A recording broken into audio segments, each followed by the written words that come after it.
بسم الله الرحمن الرحيم.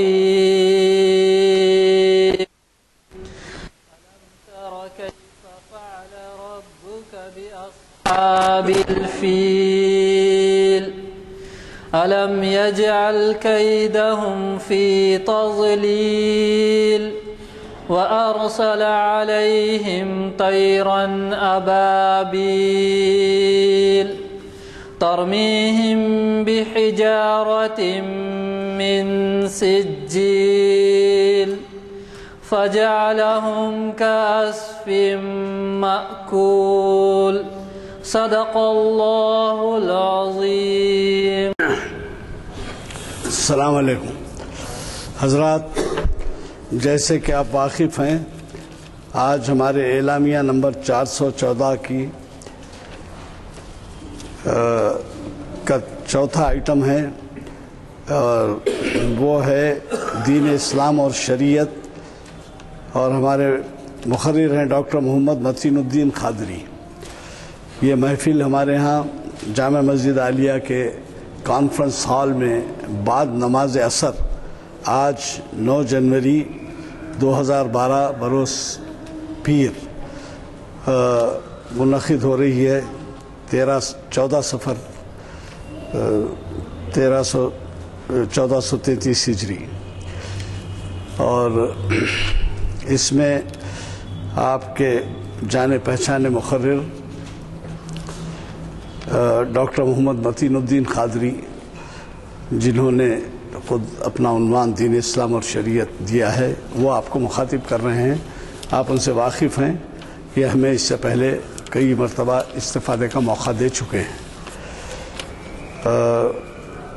آپ کو ایک چیز اور یاد دلا دوں میں کہ چہارشنبے کا جو خطاب ہے ارمغان حجاز تجزیاتی مطالعہ جناب مستر مجاز صاحب کی بجائے امتیاز الدین صاحب ہمیں مخاطب کریں گے، کیونکہ محفل اقبال شناسی کی 650ویں نشست اس کے بعد کے چہارشنبے کو آ رہی ہے، یعنی پرسوں کے چہارشنبے کو جو مخاطب کرنے والے تھے مستر مجاز صاحب ماہر اقبالیات، وہ مخاطب کریں گے ان کی جگہ امتیاز الدین صاحب، اور امتیاز الدین صاحب نے پہلے پروگرام دیا تھا، اس کی بجائے 650ویں نشست کی اہمیت کے اعتبار سے، جس کو ہم تھوڑا بڑے پیمانے پر یہی منانا چاہتے ہیں، وہ 650ویں نشست کو مستر مجاز صاحب مخاطب کریں گے، اور محفل اقبال شناسی کی 650ویں نشست ہوگی وہ۔ اتنا عرض کرتے ہوئے میں غلام یزدانی خادم محفل دعوت دیتا ہوں ہمارے آج کے مقرر متین الدین قادری صاحب کو، ڈاکٹر محمد متین الدین قادری صاحب کو، کہ وہ تشریف لائیں اور ہمیں مخاطب کریں۔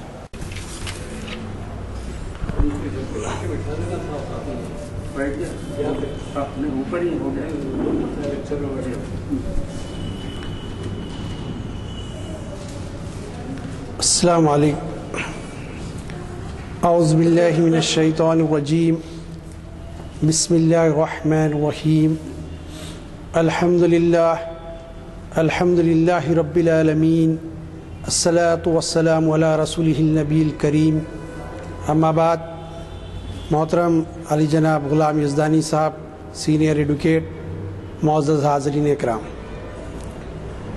اکثر مطالعے کے دوران اور دینی مجالس، وعظ اور بیان میں ہم یہ 3 الفاظ کو اکثر و بیشتر سنتے رہتے ہیں: دین، اسلام اور شریعت۔ لیکن ہوتا یہ ہے کہ ہم ان تینوں الفاظ پر غور نہیں کرتے، ان کے معنی اور مطالب کو جاننے کی کوشش نہیں کرتے، بلکہ اکثر ہم استعمال کرتے وقت ان تینوں الفاظ کو ایک دوسرے کے مترادف یعنی سنانیم ورڈز کی طور پہ استعمال کرتے ہیں۔ حقیقت ایسی نہیں ہے۔ یہ تینوں الفاظ قرآن مجید، احادیث مبارکہ اور عربی زبان کی لغت میں علیحدہ معنی اور مفاہیم کے ساتھ استعمال ہوئے ہیں۔ البتہ قرآن مجید کے بعض مقامات پر ان الفاظ کو مترادف کے طور پر بھی استعمال کیا گیا۔ اللہ تعالیٰ نے اپنی مخلوق کی خلقت کے بعد ان کو ایسے ہی نہیں چھوڑ دیا بلکہ ان کی طبیعت اور فطرت کے مطابق ہدایات کے سامان فراہم کیے جو ان کے لیے جبلی ہدایت کہلاتی ہے۔ انسان اس کائنات میں اللہ تعالیٰ کا نائب یعنی خلیفہ ہے، اس لیے دوسری مخلوقات سے علیحدہ ہدایت بھی اس کو دی گئی۔ اب یہ کہ جو مخلوقات ہیں ان کو فطری اور جبلی ہدایت دی گئی، لیکن انسان کے لیے خاص ہدایت اللہ کی طرف سے اللہ تعالیٰ نے بھیجی۔ اس لیے پہلے ہی بشر یعنی انسان کو اللہ تعالیٰ نے آنے والے نسل کے لیے نبی و ہادی بنایا۔ حضرت آدم علیہ السلام پہلے انسان بھی ہیں اور پہلے نبی بھی۔ اللہ تعالیٰ انسانوں کی ہدایت کے لیے اپنے پیغمبروں کے ذریعے اپنے احکامات بندوں تک بھیجتا رہا ہے، اور جو احکامات ضبط تحریر میں آئے ان میں سے اکثر اس وقت دنیا میں موجود نہیں۔ قرآن مجید کو چھوڑ کر جو کچھ دنیا میں موجود ہے وہ اپنی اصلی حالت اور کیفیت میں نہیں ہے۔ اللہ تعالیٰ نے اپنے پیغمبروں اور اپنی کتابوں کے ذریعے جو ہدایت بھیجی اس کو قرآن مجید میں لفظ دین یعنی وے آف لائف کہا گیا۔ یہ کہ جو ہے دین کے جو معنی قرآن مجید میں اکثر مستعمل ہوئے ہیں وہ کہ زندگی کا طور و طریقہ اس معنوں میں استعمال کیا گیا، جیسے کہ کہا گیا الدین کلہ للہ، دین سارے کا سارا اللہ کے لیے ہو جائے۔ یہاں دین سے مراد مذہب بھی ہے اور انسان کا طریقہ زندگی، یا یوں کہیے کہ زندگی کا ہر عمل ہر کام اللہ تعالیٰ کے دین کے تابع ہو جائے، اور زندگی انبیاء کرام کے لاہے ہوئے دین کے مطابق ہو جائے، یہ معنی بھی۔ حضور اکرم صلی اللہ علیہ وسلم کی بعثت مبارکہ کی وجہ بتلائی گئی۔ آپ صلی اللہ علیہ وسلم کی بعثت کا مقصد اللہ تعالیٰ نے جو فرمایا وہ یہ کہ جو دین آپ کے ساتھ بھیجا گیا اس کو آپ غالب کریں۔ سورہ فتح کی آیت ہے 28ویں، هو الذی ارسل رسولہ بالہدی ودین الحق لیظہرہ علی الدین کلہ وکفی باللہ شہیدا۔ وہی ہے جس نے اپنے رسول کو ہدایت اور سچے دین کے ساتھ بھیجا کہ اسے سب دینوں پر غالب کرے، اور اللہ کافی گواہ ہے۔ سورہ فتح کی اس آیت میں بھی دین مذہب کے معنوں میں استعمال ہوا ہے۔ یہاں پر بھی جو دین استعمال کیا گیا وہ مذہب کے معنوں میں استعمال کیا گیا تاکہ دوسرے ادیان دوسرے جو مذاہب ہیں اس پر اس دین اسلام کو غالب کیا جائے۔ حضور اکرم صلی اللہ علیہ وسلم کی بعثت کا یہ مقصد بتایا گیا اس میں۔ سورہ بقرہ میں ارشاد ہوا کہ وَقَاتِلُهُمْ حَتَّى لَا تَكُونُ فِتْنَةً وَيَكُونُ الدِّينُ لِلَّهِ، اور ان کو مارو یہاں تک کہ کوئی فتنہ نہ رہے اور دین اللہ ہی کا ہو جائے۔ اس آیت میں دین کو فتنے کی ضد کی طور پر استعمال کیا گیا۔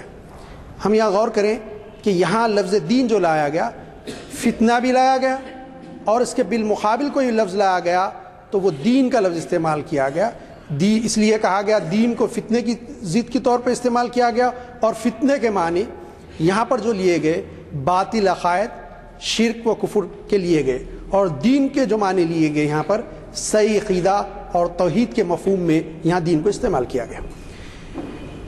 سورہ آل عمران تیسرے سورہ کی 19ویں آیت کا ٹکڑا ہے، ان الدین عند اللہ الاسلام، اللہ کے نزدیک مقبول دین تو بس اسلامی ہے۔ یہاں پر دین کے پھر وہی مذہب کے معنی لیے گئے اور مذہب کے معنوں میں یہاں استعمال کیا گیا، لیکن دوسرے معنوں میں بھی قرآن مجید میں لفظ دین استعمال ہوا، جیسے ہم دیکھتے ہیں سورۃ الفاتحہ جو قرآن مجید کا پہلا سورہ ہے اس کی آیت ہے مالک یوم الدین، آیت نمبر 3، بدلے کے دین کا مالک، یعنی جزا و سزا کا جو دین ہوگا اس کا مالک اللہ تعالیٰ ہوگا۔ سورہ فاتح کی اس آیت میں دین کے معنی بدلہ یعنی جزا و سزا کے معنوں میں لیا گیا۔ پھر سورہ آل عمران کی آیت نمبر 83 میں کہا گیا فغیر دین اللہ یبغون، تو کیا اللہ کے دین کے سوا اور دین چاہتے ہیں؟ یہاں دین بمعنی شریعت، قانون الہی و احکام الہی استعمال ہوا ہے۔ یہاں پر جو دین کے معنی دین کو جو جن مفاہیم کے ساتھ استعمال کیا گیا، یہاں پر دین بدلے کے معنوں میں نہیں آیا، یا دین زندگی کے طریق کے بارے میں نہیں آیا، یہاں پر دین مذہب کے بارے میں نہیں آیا. یہاں دین بمانے آیا شریعت، قانون الہی اور احکام الہی استعمال ہوا. ما کان لیاخذ اخوه فی الدین الملک الا ان یشاء اللہ. بادشاہی قانون میں اسے نہیں پہنچتا تھا کہ اپنے بھائی کو لے مگر یہ کہ خدا چاہیے. اصل میں حضرت یوسف علیہ السلام کی طرف اشارہ ہے. حضرت یوسف علیہ السلام چاہتے تھے کہ بھائی کو روکے، لیکن وہاں کوئی ایسی گنجائش نہیں تھی مذہبی طور پہ، لیکن اللہ تعالیٰ نے ان کو ایک تدبیر بتائی. تو یہاں پر کہا دین الملک. اس آیت میں لفظ دین بادشاہی قانون یا ملکی قانون کے معنوں میں مستعمل ہوا ہے. دیکھیے قرآن مجید میں خود جو ہے دین یہاں کس طرح استعمال ہو رہا ہے. قرآن مجید میں لفظ دین جن معنوں میں استعمال ہوا، اس کے علاوہ لفظ دین ایک خاص اصطلاح بھی ہے. اب یہ دین تو قرآن مجید میں اس طرح استعمال ہوا، لیکن اس کی خاص اصطلاح ہے جس سے مراد صحیح عقائد، احکام و قوانین ہیں جو انبیاء کرام اللہ تعالیٰ کی طرف سے بندوں تک پہنچاتے رہے. اور بنیادی عقائد تمام انبیاء کرام کے ایک ہی ہیں، ان میں کوئی فرق نہیں ہے. بنیادی طور پر جو عقائد ہیں حضرت آدم علیہ السلام سے لے کر حضور اکرم خاتم النبیین احمد مصطفیٰ محمد صلی اللہ علیہ وسلم تک، اور جو ہے وہ بنیادی عقائد میں کوئی فرق نہیں ہے، سب ایک ہی عقیدہ ہے پورے کا پورا. اور سب سے اہم عقیدہ کہ جو ہے اللہ کی وحدانیت کا اقرار. ان میں کوئی فرق نہیں ہے ان عقائد میں. اسی کو دین کہا جاتا ہے. اصل صاحب سوال یہ پیدا ہوا کہ دین کس کو کہا جاتا ہے، تو کہا گیا جو بنیادی عقیدہ رہا حضرت آدم علیہ السلام سے لے کر حضور اکرم صلی اللہ علیہ وسلم کا، اسی کو دین کہا جاتا ہے. جو آدم علیہ السلام سے لے کر ہمارے پیغمبر خاتم النبیین حضرت محمد مصطفیٰ صلی اللہ علیہ وسلم تک ایک ہی رہا، وہ ہے دین، یعنی اللہ کا دین. اسی لیے اس دین کی نسبت کسی کی طرف، کسی نبی کی طرف کرنا جائز نہیں. یہ دین جو لفظ ہے وہ کسی نبی کی طرف کرنا جائز نہیں ہے. اسی طرح دین موسیٰ یا دین عیسیٰ کہنا غلط ہے. بعض لوگ کہتے تھے دین موسوی میں یہ ہے، دین عیسوی میں یہ غلط ہے، کیونکہ دین کی نسبت اللہ کی طرف ہوگی. اسی اصول کی روح سے نبی کریم صلی اللہ علیہ وسلم کو بانی اسلام کہنا بھی درست نہیں ہے. بہت سارے لوگ بولتے ہیں کہ جو حضور صلی اللہ علیہ وسلم کو یہ بانی اسلام ہے، نہیں، یہ بھی غلط ہے. حضور اکرم صلی اللہ علیہ وسلم بانی اسلام نہیں ہے، بلکہ وہ پیغمبر اسلام ہے اور خاتم النبیین ہے، اور اسی دین کا نام اسلام ہے. صاحب اسلام کیا چیز ہے؟ تو بولے جو دین آیا، جو دعوت عقید توحید کی اور صحیح عقائد کی اور جو احکامات ہیں اس کو، اور اللہ کی کتاب اور شریعت کو جو لے کر آتے گئے، اسی کو جو ہے اسلام کہا گیا. اب ہم جو ہے جب سے دین کے بارے میں غور کر رہے تھے، اب دیکھیں گے اسلام کیا چیز ہے. لفظ اسلام کا مادہ ثلاثی مجرد ہے، سین لام میم. اس کے معنی مادے میں ہی سلامتی، پیس ہے. اب یہ لفظ باب افعال کا مصدر ہے. اب یہ جو لفظ ہے اسلام، یہ باب افعال کا مصدر ہے، یعنی جو خود بھی سلامتی والا ہو اور اس پر عمل کرنے والوں کو بھی سلامتی عطا کرے. اس میں دو چیزیں ہیں، یہ کہ خود بھی سلامتی والا ہے اور اس پہ عمل کرنے والوں کو بھی سلامتی ملے گی. مرادی معنی سلامتی دینے والا. اب اس کے مرادی معنی ہوں گے کہ دوسروں کو سلامتی دینے والا. یہ اسلام جو لفظ آتا ہے، اگر وہ اسلم یسلم اسلامن اور لام کے صلے کے ساتھ آئے تو اس کے معنی اپنے آپ کو حوالے کر دینے کے ہیں. اور اگر باب تفعیل سے سلم یسلم تسلیمن اگر اللہ کے ساتھ آئے تو سلام کرنے کے معنی میں آتا ہے. اگر بغیر اللہ کی آیا تو سپر کر دینا، اپنے آپ کو حوالے کر دینا، سر تسلیم خم کر دینا. یہ تو لفظ اسلام کے بارے میں بات ہوئی. یہ اسلام کے معنی کہ جو اپنے آپ کو حوالے کر دے، سرنڈر کر دے، سر تسلیم خم کر دے، یہ بات ہوئی اسلام کے بارے میں. یہ دین اللہ کا دین ہے، تو ظاہر اللہ تعالیٰ نے ہی اس دین کو بندوں کی رہنمائی کے لیے اپنے پیغمبروں کے ذریعے بھیجا. اور انسان امن و سکون میں اسی وقت رہ سکتا ہے جب کہ وہ اس دین مبین کو اختیار کر لے اور اس پر عمل پیرا ہو جائے. انسان جو ہے اللہ کے بھیجے ہوئے دین کو اگر قبول کر لے اور اس پر عمل کرنے والا بن جائے اور اس کو اختیار کر لے، تو پھر انسان کی زندگی میں سکون اور اطمینان ہوگا. اور یہ سکون قلبی سکون ہوگا اور روحانی سکون ہوگا کہ ایسا اطمینان محسوس کرے. ہم دیکھتے ہیں کہ جو اگر کچھ مشکلات مصائب وغیرہ ہوں، اگر وضو کرے، 2 رکعت اچھے طرح سے نفل نماز پڑھ لیں، تو آپ کا اب دل وہ جو گھبراہٹ، خوف، پریشانی تھی دور ہوتی ہے اور اطمینان اور سکون میں آ جاتے، حشاش بشاش ہو جاتا مزاج. تو یہ کہ یہ دین میں ہی اللہ تعالیٰ نے رکھ دیا کہ اس پہ جو عمل کریں گے ان کو اللہ تعالیٰ سکون نصیب کرے گا، اور اسلام کے معنی ہی سلامتی دینے والے کے ہیں۔ لفظ دین اور لفظ اسلام کو سمجھنے کے بعد اب تیسرا لفظ ہم سمجھتے ہیں کہ لفظ شریعت پر غور کریں۔ اگر ڈکشنری دیکھیں گے تو اس میں کہا گیا شریعت الاسلامیہ، اسلامک لا، یعنی قانون اسلامی۔ لفظ شریعہ کے معنی قانون کے ہوتے ہیں۔ اب سوال یہ پیدا ہوتا ہے کہ کس قسم کا قانون، کس کا بنا ہے وہ قانون، کہاں سے آیا سو قانون، کس نے یہ قانون کو دیا، یہ ساری سوالات پیدا ہوتے ہیں۔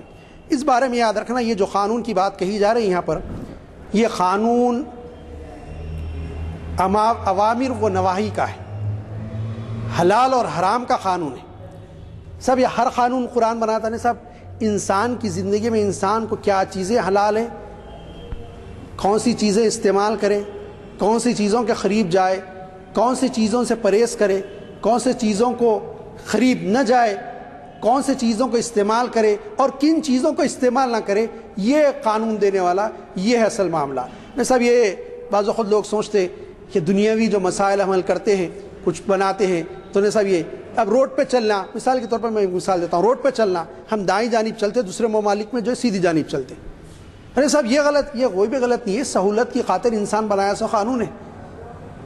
اصل جو قانون ہوگا زندگی کیسے گزارے وہ قانون، شریعت یہ ہوگی کہ جو بتائے آپ کو کہ کون سی چیزیں حلال ہے کون سی چیزیں حرام ہے، یہ قانون۔ ارے صاحب یہ قانون وہ قانون جب ہم بنائے تو یہ قانون ہم کیوں نہیں بنا سکتے؟ ہم بھی بناتے ہیں۔ یہی تو یورپ میں ہوا کہ صاحب ہم کو اختیار ہے کہ ہم جیسے چاہے قانون بنا لیں، پھر اس کے بعد ہم دیکھتے ہیں کہ کیسی گمراہی ہوئی، اور آج ہمارا ملک بھی، مجھے کہنے کی اجازت دی جائے، مورل ویلیوز سے گرتے جا رہے ہیں اور اخلاقی اقدار ختم ہوتے جا رہے ہیں، اور کیفیت یہ ہے کہ ہو سکتا ہے کہ اگر یہی رفتار رہی اخلاق کی گراوٹ کی، مذہب بیزاری کی، تو وقت دور نہیں کہ ہم جو ہے یورپی والوں کی نقالی پہ پورے اترے ہیں اور یہی ملک بھی جو ہے پورا وہ طریق اختیار کر لے۔ تو اب سوال یہ پیدا ہوتا کہ پھر کس کا طریق اختیار کیا جائے؟ ہم دیکھتے ہیں کہ دنیا میں اگر کوئی کمپنی کوئی گاڑی بناتی ہے، کوئی مشین بناتی ہے، مشنری بنا کے دیتی ہے، ہم اس کو اپنی مرضی سے جیسے چاہے نہیں چلا سکتے، جیسے چاہے اس کو کھول نہیں سکتے، جیسے چاہے اس کو اسٹارٹ نہیں کر سکتے۔ صاحب کسی کمپنی کا ہے کہ ڈیزل کی گاڑی ہے، نہیں میں پیٹرول ڈال کے چلاؤں گا، صاحب جی آپ نہیں چلا سکتے، سب گاڑی خراب ہوگی۔ صاحب آپ غلطی کرے، آپ نے جو ڈائریکٹیو اس کمپنی کے دیے تھے وہ پڑھے کیا؟ آپ نے دیکھا کہ اس میں کیا ہدایتیں تھیں کہ اس میں کیسے استعمال کرنا چاہیے تھا؟ جیسا میں کرنٹ سے چلاتا ہوں، جی نہیں چلا سکتے آپ۔ تو ہم یہ غور کرتے ہیں کہ جو گائیڈ لائن دیتی ہے کمپنی، اس کے مطابق اس مشنری کو یا اس گاڑی کو استعمال کرنا پڑتا ہے۔ اور اگر ہم انسان کے بارے میں غور کریں، انسان کے جسم، اس کی کارکردگی پر غور کریں، تو بھی ایک مشین کی طرح کام کرتا ہے۔ یہ کسی اور کا بنایا ہوا نہیں ہے، اس نے خود اپنے آپ کو نہیں بنا لیا، بلکہ یہ قدرت کا ایک عظیم شاہکار ہے۔ تو ظاہری بات ہے کہ اس کے لیے اس کے دائرۂ کار کا تعین کرنا، اس انسان کو زندگی گزارنے اور زندگی کے ہر مرحلے پر ہدایت اور رہنمائی کا سامان فراہم کرنا، اور اس کے لیے کوئی قانون بنانا کسی اور کا کام نہیں ہو سکتا۔ یہ کام کسی اور کا نہیں ہو سکتا، کیونکہ وہ اللہ تعالیٰ کا نائب ہے اور اس کا خلیفہ ہے۔ کائنات میں اس کے لیے قانون بنانا اور اس قانون پر عمل کرنے کا حکم دینے کا اختیار صرف خالق حقیقی کو ہی حاصل ہے۔ سب جب ہم دنیا میں دیکھتے ہیں کہ میری کوئی کمپنی میں کوئی چیز بناتا ہوں، آپ نہیں کہہ سکتے کہ صاحب اس کو ایسے چلائیے، میں بتاؤں گا۔ آپ کوئی چیز بناتے ہیں اور دیتے ہیں مجھے، نہیں میں مرضی سے چلاتا ہوں، نہیں چلانا پڑے گا، بلکہ آپ کی مرضی کو کیا ہے، آپ کا منشا کیا ہے، مجھے دیکھنا پڑے گا۔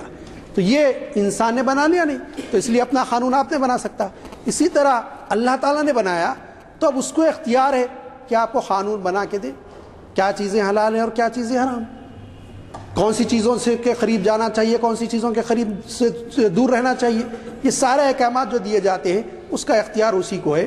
اس لیے اللہ تعالیٰ نے خود قرآن مجید میں ارشاد فرمایا، سورۃ الانعام آیت نمبر 57 کا حصہ ہے، ان الحکم الا للہ، کہا گیا حکم صرف اللہ ہی کا ہے، یعنی سوائے اللہ تعالیٰ کے کوئی حکم دے ہی نہیں سکتا۔ کسی کو اختیار نہیں. سب سوال پیدا ہوتا ہے, بہت سارے لوگوں کے ذہن میں آتا ہے جتنے اللہ کے نبی پیغمبر آئے انہوں نے اپنی طرف سے کوئی بات بڑھائی, کوئی کم کی, کچھ نہیں کیا. بہت سارے اس میں تفصیلات ہیں کہ جو اللہ تعالیٰ نے جو احکام, جو شریعت ان کو دی, من ان اسی انداز میں پیغمبروں نے اللہ کے نبی اور رسول نے وہ اللہ کے بندوں تک پہنچا دیا, اور اس میں کسی قسم کی کمی و بیشی نہیں کی. حضور اکرم صلی اللہ علیہ وسلم نے بہت ساری دعائیں کی بعض اوقات پر, اور ان دعاؤں کو معجزات کے طور پہ فوراً قبول کیا گیا.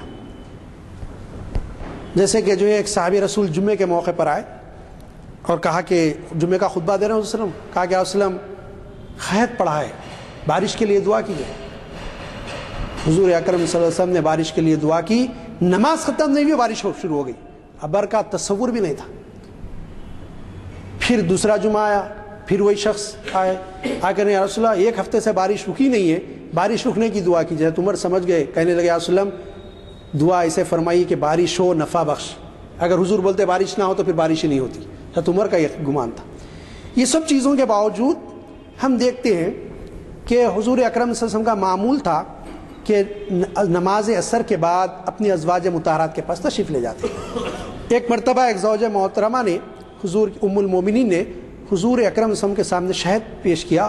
حضور کو شہد بہت پسند تھا, آپ وہاں زیادہ دیر توقف فرمائے.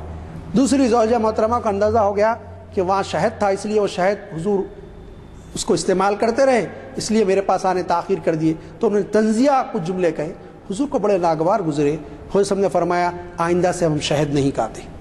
وہی نازل ہو گئی, کہا گیا کہ اے محمد صلی اللہ علیہ وسلم آپ کو کس نے اختیار دیا, جس کو اللہ نے حلال قرار دیا اس کو اپنے آپ پر حرام کر لے. تو جو ہم کو ہدایت اور شریعت اور اللہ تعالیٰ سے ملانے کے لیے آئے, اللہ نے ان کو اختیار نہیں دیا کہ اپنی شریعت کو بدلے. تو کسی انسانی گروہ, کسی علماء و فضلاء کی جماعت, کسی جو ہے مفتیان اکرام کی جماعت, کسی کو حق نہیں کہ اس کی شریعت کے ایک حرف کو بدل دے. یہ اللہ کا قانون ہے اور یہ غیر متبدل ہے, اس کو قیامت تک کوئی تبدیل نہیں کر سکتا. پھر کہا گیا, پھر ارشاد ہوا کہ جو ہے کون ہے, سن لو اسی کو پیدا کرنے اور حکم دینے کا حق ہے. سورۃ الاعراف کی آیت 54 کا ترجمہ ہے کہ کس کو حق ہے کہ جو ہے کسی چیز کو پیدا کرے. تو کہا گیا کہ جو پیدا کرنے والا اسی کو حق ہے. خالق حقیقی تو اللہ تعالیٰ ہی ہے, اسی کی ذات ہے. اب اسی کو حق ہے کہ وہ حکم دے. حکم دینے کا اختیار کس کو, جو پیدا کرتا ہے. میں نے ابھی مثال بھی دی تھی کہ کوئی چیز کوئی بناتا ہے, گاڑی یا کوئی مشین, تو اس کو اختیار ہوتا ہے کہ وہ گائیڈ لائنس دے. تو کہا حکم دے, آرڈر دے. تو یہ آرڈر تم کو کون دے گا, جس نے تم کو پیدا کیا, جس نے تم کو بنایا. تو کہا گیا سن لو, آگاہ ہو جاؤ, اسی کو پیدا کرنے اور حکم دینے کا حق ہے تم میں سے کوئی پیدا کرے انسان کو, کسی کے اختیار میں نہیں. تو کہا گیا اسی کو حق ہے کہ وہ دے. جو قانون بناتا ہے اس کے لیے ضروری ہے کہ آنے والے کل کا بھی علم رکھے. اب یہ سوال پیدا ہوتا ہے کہ صاحب ہم بڑے میچور ہیں, ہم تو جو ہے سائنس اور ٹیکنالوجی کی ایڈوانس ایرا میں زندگی گزار رہے, یہ تو بہت ماڈرن دور ہے, تو اب اس میں ہم کو اختیار ہے, ہم جیسے چاہے قانون بنا لیں. گمراہی ہوگی. ہم دیکھتے ہیں یورپ میں کیا ہوا, ہم جنسی کہ صاحب مرد سے مرد کی شادی ہو سکتی ہے, عورت سے عورت شادی کر سکتی ہے, اجازت قانونی. کیسی گمراہی, کیسی تباہی, کیا کیفیت ہوئی. انسان کو اختیار دیا جائے گا تو یہ کیوں ہوگا, کیونکہ آنے والے کل کا علم بھی رکھے. یہ انسان کی بس میں نہیں کہ آنے والے کل کیا ہوگا اور کیا ہو سکتا ہے اس کا علم حاصل کرے. کسی انسان پہ کوئی بتا سکتا ہے کہ کل کیا ہونے والا ہے؟ کوئی نہیں بتا سکتا. اللہ ہی تعالیٰ ہی جانتا ہے, اور وہی جو ہے علم رکھتا ہے کہ کل جو ہے کیا ہونے والا ہے. کوئی اور نہ جان سکتا ہے اور نہ کسی کو علم ہے کہ کل کیا ہونے والا ہے. اس سے بات ثابت ہوتی ہے کہ کوئی انسان یا انسانوں کا گروہ یا طبقہ قانون وضع کرنے کی صلاحیت نہیں رکھتا. اب یہ بات واضح ہو گئی کہ ہم جانتے نہیں, تو پھر ہم کو اختیار نہیں کہ جو کسی طبقے کو, انسانی کسی گروہ کو, سماج کے کسی طبقے کو, کہ یہ اختیار حاصل نہیں کہ وہ قانون کو وضع کرے, قانون بنائے.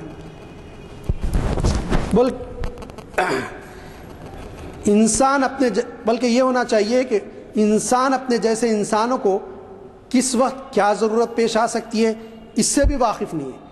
انسانوں کا معاملہ تو یہ ہے کہ انسان خود یہ نہیں جانتا کہ دوسرے انسانوں کو کس وقت کس چیز کی ضرورت پڑے گی، کس چیز کی حاجت پیش آ سکتی ہے، اس سے واقف ہی نہیں ہو۔ نہ صرف یہ بلکہ وہ خود اپنے نفع و نقصان پر بھی قادر نہیں۔ خود اگر انسان غور کر کے دیکھے وہ اپنے نفع حاصل کرنے قادر نہیں ہے، نقصان خود پہنچانا چاہے اس پہ بھی قادر نہیں۔ بظاہر ایسا دکھتا ہے کہ ہم کچھ کرتے نقصان ہو رہا ہے، کچھ کرتے فائدہ ہو رہا ہے، لیکن اس پہ بھی وہ قادر نہیں ہے۔ اور بسا اوقات ہم دیکھتے ہیں کہ انسان کسی کام کو مفید وہ فائدہ مند سمجھ کر کرتا ہے، لیکن وہ بعد میں اس کے حق میں مضر اور نقصان دہ ثابت ہوتا ہے۔ بلکہ روزمرہ کی زندگی میں ہم دیکھتے ہیں کہ بہت اچھا دکھتا ہے صاحب یہ تجارت کاروبار کریں، اس سے فائدہ ہوگا، نقصان ہوتا ہے بعد میں۔ بلکہ بعض وقت یہ ہوتا ہے کہ وہ ماہر طبیب، ڈاکٹرز، وہ فزیشینز جن کے بارے میں لوگ کہتے ہیں کہ صاحب یہ دوا کھائیے اور طبیعت ٹھیک ہو جائے آپ کے، وہ دوا آپ کو لکھتے ہیں، اس کا الٹے اثرات ہوتے ہیں اور طبیعت خراب ہو جاتی ہے۔ تو معلوم ہو رہا کہ صاحب نفع اور نقصان پہ بھی انسان قادر نہیں۔ بلکہ اس لیے حدیث میں آیا کہ لا نافع الا اللہ لا ضار الا اللہ، کوئی نفع نہیں پہنچا سکتا سوائے اللہ تعالیٰ کے، اور کوئی نقصان نہیں پہنچا سکتا سوائے اللہ تعالیٰ کے۔ یہ بھی کہا گیا کہ اگر ساری دنیا کے انسان اور جن مل کر چاہیں تم کو نفع پہنچائے، فائدہ پہنچائیں، اور اللہ کی مشیت میں تم کو پہنچنا نہیں ہے تو نہیں پہنچ سکتا، اور سارے انسانوں کے گروہ مل کر تم کو نقصان پہنچانا چاہیں اور اللہ کی مشیت میں ہی نہیں کہ تم کو نقصان پہنچے تو تم کو کوئی نقصان نہیں پہنچ سکتا۔ اس سے بہت سارے واقعات ہم دیکھتے رہتے ہیں۔ اللہ تعالیٰ کے احکام اور اس کے بھیجے ہوئے قانون میں انسانوں کے لیے امن و سکون اور دنیا و آخرت کی کامیابی مضمر ہے۔ سب سوال یہ پیدا ہوتا ہے کہ جو اللہ کا قانون ہے سب دنیا کی کامیابی تو سمجھ میں آتی ہے، انسان بعض وقت قانون بناتا ہے، اس پہ عمل کرتا ہے، دنیا میں تو فائدہ ہوتا ہے، لیکن آخرت میں کوئی فائدہ ہونے والا نہیں اس قانون سے۔ لیکن اللہ کا جو قانون ہے، جو شریعت ہے، اس پہ عمل کرنے سے دنیا میں بھی کامیابی ہوگی اور آخرت کی کامیابی بھی اسی میں پوشیدہ ہے۔ اللہ تعالیٰ کے وہ احکام و قوانین، اب صاحب یہ شریعت کیا چیز ہے آخر؟ اس کو اور کیسے سمجھے واضح انداز میں کہ شریعہ کہا جاتا ہے کہ اس کو شریعت کیا چیز ہے؟ اللہ تعالیٰ کے وہ احکام و قوانین جو حالات زمانے کے مناسبت سے اور تمدنی تقاضوں کے مطابق اللہ تعالیٰ ہی کی طرف سے تبدیل ہوتے رہے، پہلے تبدیل ہوتے رہے، یہ شریعت کہلاتے ہیں، جو مختلف انبیاء کی تعلیمات میں مختلف رہے۔ یہ شریعت متعلقہ نبی کی شریعت کہلاتی ہے۔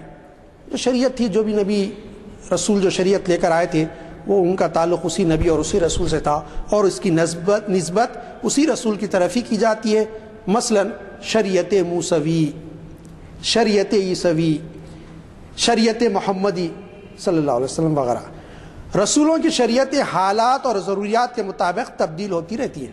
یہاں بات غور ہے کہ میں نے کہا کہ دین موسوی دین عیسوی نہیں کہہ سکتے، لیکن شریعت موسوی شریعت عیسوی قوانین جو ہے بدلتے رہتے ہیں۔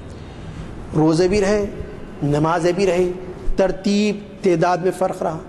یہودیوں کے بارے میں کہا گیا کہ ان کے پاس رکوع نہیں عبادت میں، نماز ہے رکوع نہیں ہے، اس لیے قرآن مجید میں کہا کہ وَرْكَعُوا مَعَ الرَّاكِعِينَ، اصل نماز تو ہے کہ رکوع کرنے والوں کے ساتھ رکوع کرو تم، اور بعض کے پاس سجدہ نہیں ہے عیسائیوں کے پاس، اس لیے کہا گیا وَاسْجُدُوا مَعَ السَّاجِدِينَ، سجدہ کرو سجدہ کرنے والوں کے ساتھ۔ تو یہ احکامات دیے گئے، اور یہ ہر دور میں احکامات بدلتے رہے، یہاں تک کہ حضور اکرم صلی اللہ علیہ وسلم تشریف لائے۔ رسولوں کی شریعتیں حالات اور ضروریات کے مطابق تبدیل ہوتی رہی ہیں۔ مثلا آدم علیہ السلام کی شریعت میں حقیقی بھائی اور بہن کا نکاح آپس میں جائز تھا، لیکن بعد کی شریعتوں میں اجازت منسوخ ہو گئی اور اسے حرام قرار دیا گیا۔ اسی طرح شریعت موسوی کے بہت سارے احکام شریعت عیسوی میں منسوخ کر دیے گئے، اور اسی طرح شریعت عیسوی کے بعض احکام حالات کے مطابق شریعت محمدی میں تبدیل کر دیے گئے۔ اب شریعت بدلتی رہی۔ یہاں ایک اہم خاص بات یہ ہے کہ شریعت کی تبدیلی بھی ختم نبوت کی طرح رسول اکرم صلی اللہ علیہ وسلم پر ختم کر دی گئی۔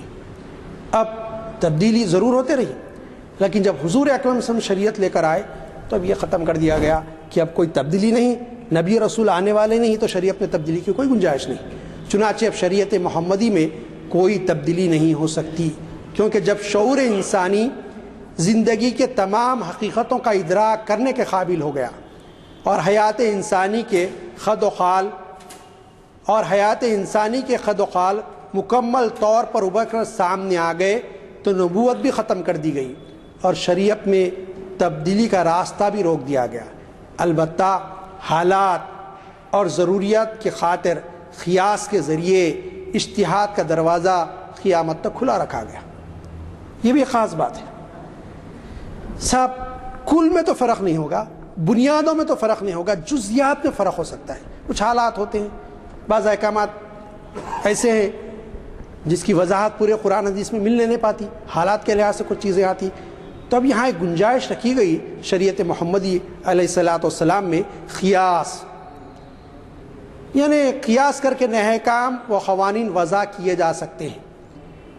اس کا مطلب یہ ہے کہ نئے احکام و قوانین کی بنیادیں شریعت محمدی کے بنیادی اصولوں پر ہی قائم ہوں گی۔ اب یہ علماء اکرام، مفتیان عظام بیٹھیں گے، غور کریں گے کہ اس مسئلے میں کیا رہنمائی قرآن حدیث سے مل سکتی ہے، قیاس کریں گے، اور یہ جو بنیاد ہوگی اس کی، وہ حضور اکرم صلی اللہ علیہ وسلم کی لائی ہوئی شریعت ہی ہوگی۔ یعنی شریعت محمدی کی بنیادی اصولوں میں کوئی تبدیلی نہیں۔ پورے دنیا کے مسلمان بھی مل کے بیٹھے کہ کوئی بنیادی اصول میں تبدیل کر دے حضور کی لائی ہوئی شریعت کی، وہ نہیں کر سکتے، ان کو اختیار نہیں۔